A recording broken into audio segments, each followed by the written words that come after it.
recount and scrutiny, it was quite crazy. It was quite crazy, and I was so disappointed at that judge. First of all, we need to know the history of the judge who handled my case. Joseph Sergon, Justice Joseph Sergon, was sent away by the vetting committee when judges were being vetted because of corruption scandals. He stayed out for 4 good years. Then when he appealed his case, he was brought back. So the history is that he's been a corrupt judge. So this was not news. This person was simply brought back to fix the mess that they refer to. The Jubilee refers me to a mess to do in their quarters. So he was simply brought back to fix me up. And that is exactly what he did. Because when we go, when you do about law, we have the case of Peter Munya. Yes. That went to the Supreme Court of Kenya. And this case was so specific that one scrutiny and recount has been allowed. Yes. Then any other irregularity, any other illegality is treated by that recount of the votes. Because it is like you've taken people again for a by-election. The fact that you're going to recount all the votes in a constituency, which rarely occurs. I think this is a special case. The petitioner asked for 68 polling stations out of 207 polling stations to be recounted. For vote recount and scrutiny. The judge decided to grant 207 out of 207. The first malice was read then. Then he said that the ground that he used to give the recount was that I intimidated the returning officer, that I put him under duress to announce the results. Right. And the returning officer was clearly asked during the examination. Yes. He was clearly asked that, suppose Babu Owino did not put you under duress, would you announce a different result? Then he said, no, he was a winner, and I would have announced the same result. So the returning officer acknowledged that you are the rightful winner. That's what he said, and it was even in the media. It came out clearly. All his affidavits, that's what he said, which means that he was not under duress. Because being under duress is being forced to announce what you ought not to have announced. Which in different circumstances you will not have announced. That's it. But the fact that he announced a result that he was supposed to announce, it was within his mandate. He was doing his job. And the reason why I was agitated is because the returning officer himself, together with his deputy, called Catherine, they decided to hide my Form 35C, which is the certificate. Yes. And Kenya, we know, it is a country where certificates disappear. Once you see that you've won elections, and then your certificate is disappearing, you will be agitated. It is humanly possible. Yes. That somebody will be agitated. But he said that nobody touched him. There was no violence met on him. Therefore, this person was not intimidated at all. Because tallying process had already taken place. Right. So it was just to announce the results. At to that give point, me the form. He had announced the results. Yes. So it was to give me the certificate. Then all of a sudden, certificate disappears. But because of that agitation, the deputy returning officer decided to hide the certificate. She sat on it. Then she produced it when there was that agitation. That's when I was given the certificate. Now, the judge used that to order for the recount. Then when he ordered for the recount, again I won. When the votes were recounted, there is nothing as supreme as a voter. The vote that was cast is supreme to any other form. And the moment you order for a recount, the recount treats, it cures all the issues of Form 35As, because you are generating new Form 35As. And any iota of doubt that was there. It clears, it cures everything. But the judge again said that because he's forgotten that he ordered for a recount. Then he says that because the returning officer said that he was under duress, therefore I nullify Babu's election. Forgetting that he ordered recount based on that ground that has already been cured and the truth is already out there. The second reason he said that on the election day there was violence. My friend. And then saying that the first respondent, I was the first respondent, that the first respondent was not culpable for any violent activity. So you are not voters. Culpable. He said in the judgment. And he said the voters were. You know, in any electioneering, when there is an election, there will be that agitation. People will Oh, yeah, want to I mean, push each other on the line. We saw a There could deputy be- chief justice being threatened. Honestly. Yeah, I mean, There during could the be electioneering period. there could be circumstances where a drunk person wants to vote first, wants to go Yeah. ahead and vote, and Yes, people shout yes. at him. True, true. Look at the 26th October elections last year. What happened? There was violence in 29 constituencies. See, not even violence. Violence plus people being killed, loss of lives. But what did the Supreme Court do? They upheld the election of Uhuru Kenyatta on October 26th. Right. But people complained about that violence and loss of lives. In Embakasi East, it says that in polling station number 18, Soweto Sociolol, out of 28 polling stations, Yes. that there was violence, and therefore he nullifies the election in one polling station out of 207 polling stations.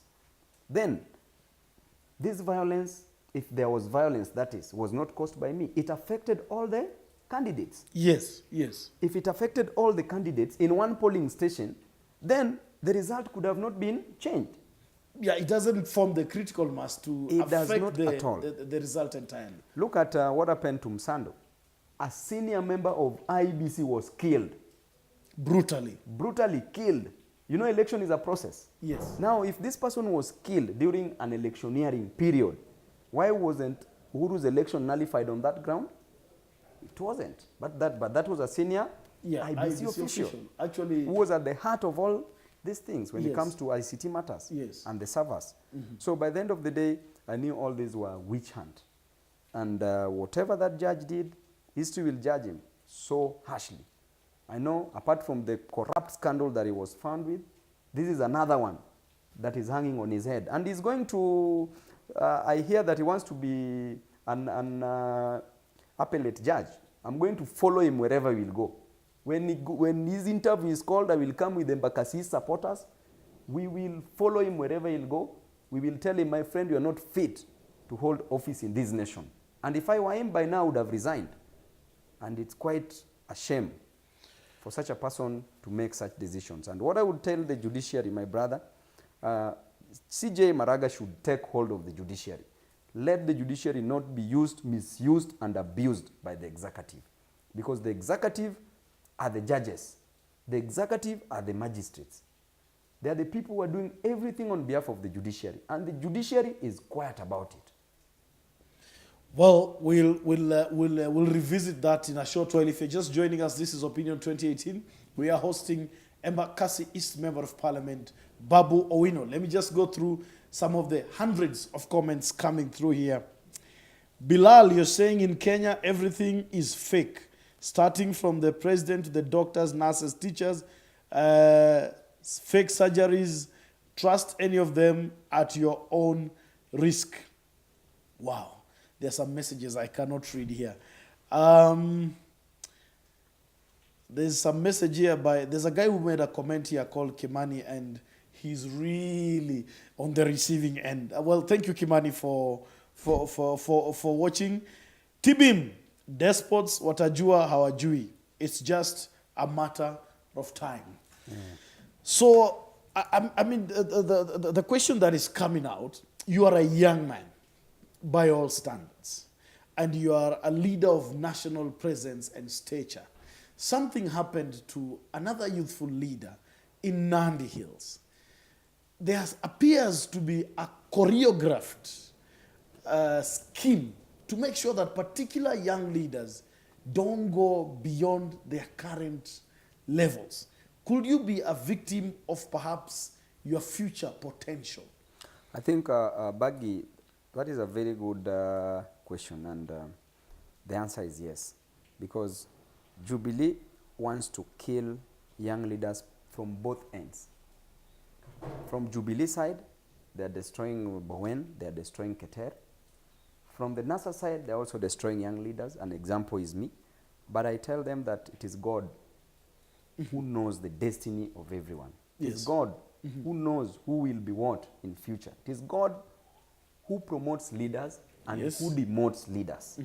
And in my case, I know it is Satan that actually took control of the two despots to decide, to think that they can decide about my fate. And what I'm telling you is that this nation, irrespective of what will happen, These are people who are going. These are people who are leaving.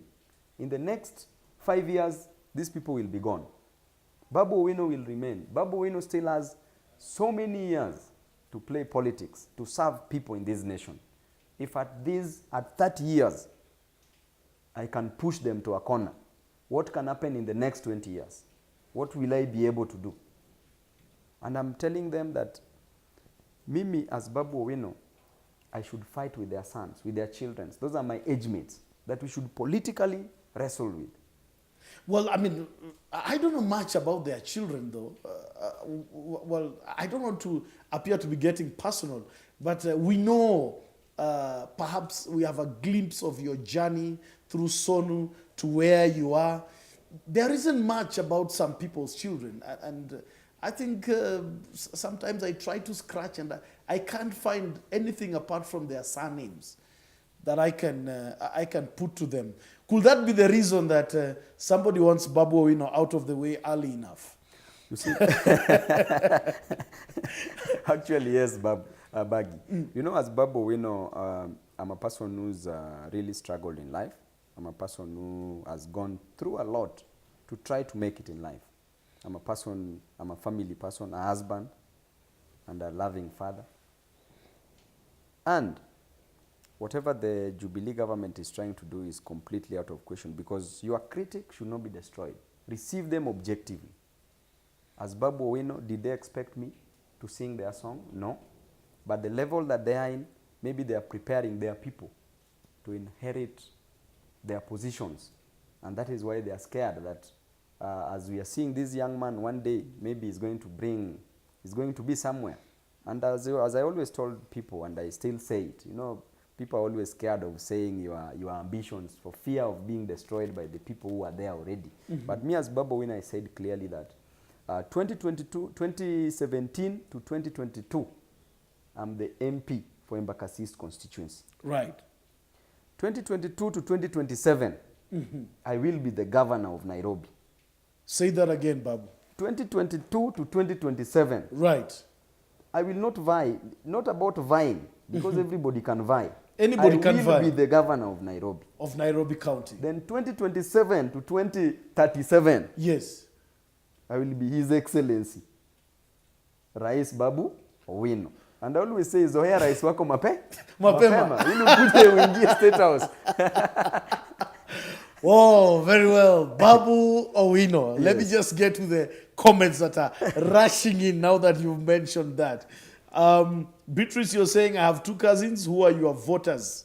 And I have talked to them. They had left Embakasi to Shags. I will give them fair to vote you back in. Thank you, Watajua hawajui. Wow, Beatrice. Frederick Major Generali, whether they like it or not, we have one bullet to finish the despots. And these are the likes of Babu. Babu, we are still here and we will vote in Emba. Thank you, General. Thank you. No, I want to go to another discussion, a bit of this discussion, but I just want you to mention again, there's some people who've not really gotten it right. You said between 2017 to 2022. Yes. The current MP Embakasi East constituency. Yes. You know, in Embakasi East, even if Uhuru himself vies, yes, if Ruto himself vies, yes, they will lose fair and square. You will beat them hands down. They can't win. They can't win, and they will never win. That is a constituency yes, that I will serve, and I will serve my people, and I've already started serving by pushing the contractors to construct roads, and it's going on. When you look at New Donholm Road, it's being constructed. The road between Nyayo, between Fedha to Tel Aviv, is being constructed. Right. The road between Nyayo to Tasia, construction is starting in a week's time. In Utawala, construction of the road is going on. I've already issued bursary forms, and I will give people bursaries. Yes. Right now, I filed my notice of appeal.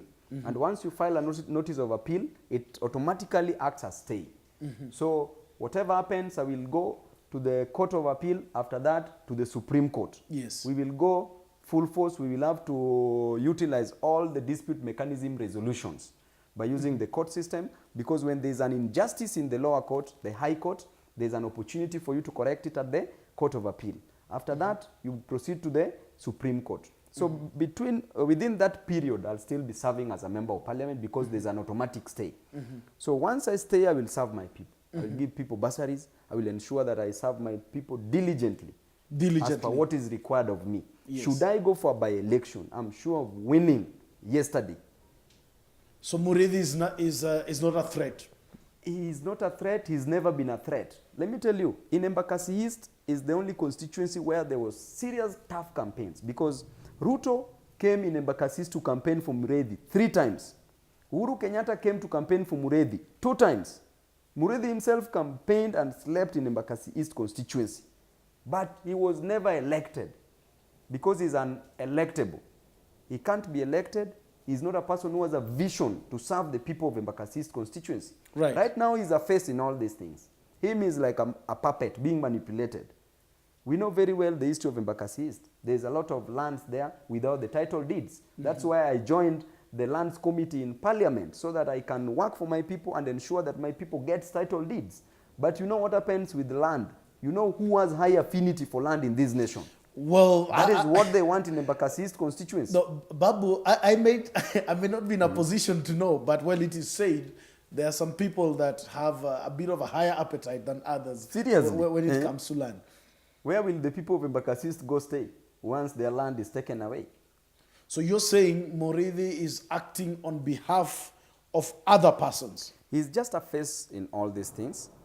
And I can assure the people of Embakasi East constituency that it is Uhuru and Ruto who wants to rule Embakasi East constituency. And the only person standing in their way? The only person standing in their way is Babu Owino. It's none other than and Babu he Owino. will not be removed on that way. He will have to serve the people of Embakasi East constituency. You cannot just deal with NASA people like that. You kill NASA supporters, you bury them. After burying them, you plant flowers on their grave. After planting flowers, now again you want to water the flowers by removing Babu Owino. That is too much. We can't allow that. Wow.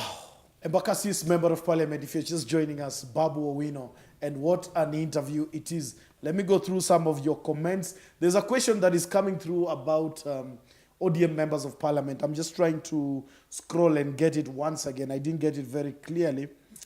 Paraga Nice, you're saying this is a rotten country. CDE Shoto is saying, Babu Owino, Tuma pay bill, we will fund your campaign.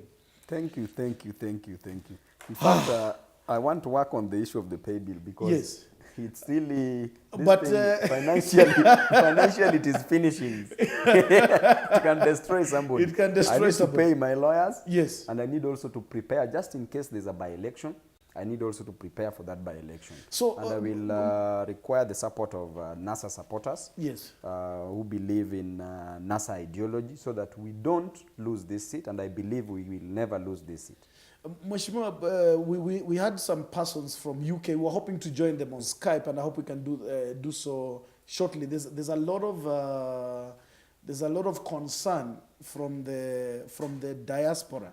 This 5 million that you're asked to pay, I don't see you being found culpable.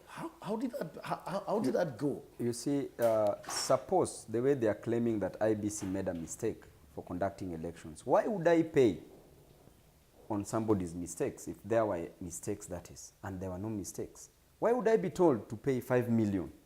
And the judge himself said that Babu Owino was not responsible for these things. So there's a lot of confusion that these people just want to create. These people just want to deal with Babu Owino as Babu Owino. End of story. I'm telling them, any weapon set against me shall never prosper. Well, I hear you, Embakasi's Member of Parliament, Babu Owino. Let's just go into Idris Mohamed unasema, Babu, tutakurudisha tena na tena na tena.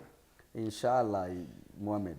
Wow, I mean, there are just too many. I cannot go through all of them.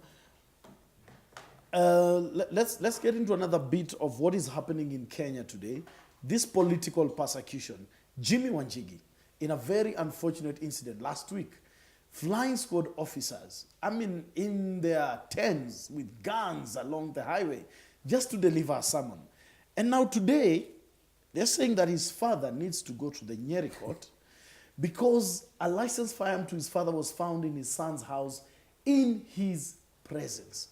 I want you as a member of parliament to speak to that.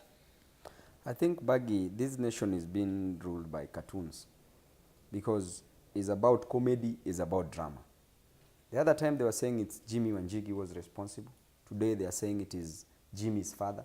And why can't they respect even the old man? 86 Honestly, years of age. At this time, at his age, they should give him some respect, even minimal respect, because this nation belongs to everybody.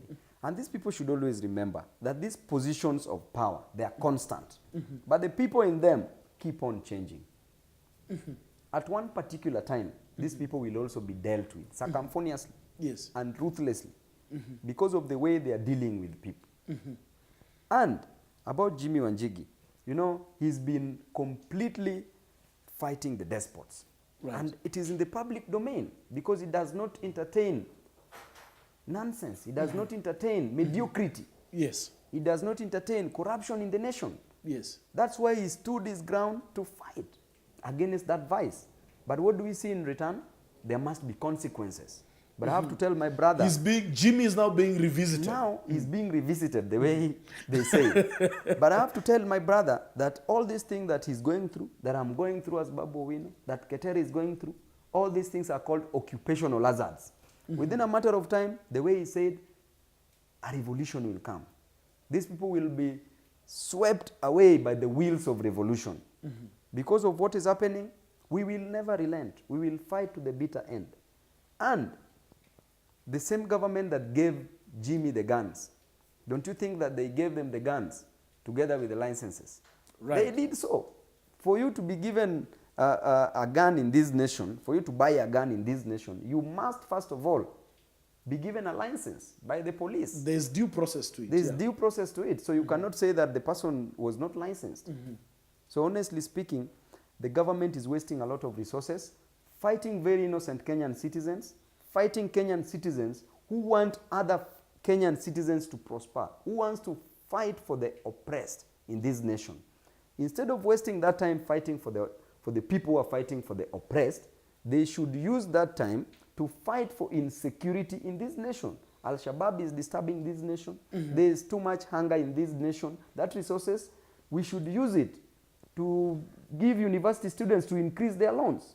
That money, we should use it to create employment opportunities for youth in this nation. That money, we should use it to give our women loans, to start businesses in this nation. That money should be used to increase, to create better medical conditions and facilities in this nation. Instead of focusing it on Babu Owino But what are they doing and Jimmy instead? Wanjigi. One man can be arrested 3 times and charged 3 different times. Waste of resources. Only one man. How many cases should Babu Owino have? Now somebody is sitting in his office in the name of Matiang'i, laughing and smiling. You know, Matiang'i used to be a lecturer at the University of Nairobi. Oh, really? He used to be a lecturer lecturing education in Kikuyu campus. And do you know why he was sent away? No, I don't know. Tell me, Because Babu. Matiang'i was so incompetent in class. In a class of 120 people, only 6 people passed. The rest failed. Then when the vice chancellor saw that, Yes. he had to send away Matiang'i. So Matiang'i is justifying his crudeness, his viscousness, his thickness Wow. Babu. by thinking that when he becomes arrogant, now he's powerful. When you're appointed, you don't have any power, my friend. Power comes from the people. The constitution is clear that power vests, the sovereignty vests with what? With the people. Who elected him. He is a selected and appointed person. So, well, this detail about Matiang'i has not been able to find its way in the media space. You say he was a lecturer at UON. Matiang'i was lecturing at UON, Kikuyu campus, education. He was lecturing. Then he was sent away because of incompetency. So That's why when he talks, Yeah. he shouts. And you know when he shouts, when he thinks that the louder you shout, the more people can fear you. People only fear people with brains. But if you don't have brains, if you are an empty coconut in the head, then there's no need to, Whoa. there's nothing he can tell people. As Babu Owino, he can't tell me anything. A university graduate from the University of Nairobi with first-class honors in actuarial science and a lawyer. He can't tell me anything. First-class honors, actuarial science. And a lawyer. And a lawyer. Yes. Well, there are not too many people with such accolades, Babu. That's why I can't sit down to reason with Matiang'i. The difference is like the sky and the ground. Oof. Babu Owino, Embakasi East Member of Parliament. What an interview it is. Let me just get to 2 comments and get to that question about ODM MPs. Stand firm, you will still win. Shetani ashindwe. That is Otambo. Sam Bokero, you're saying Mungu yuko. And just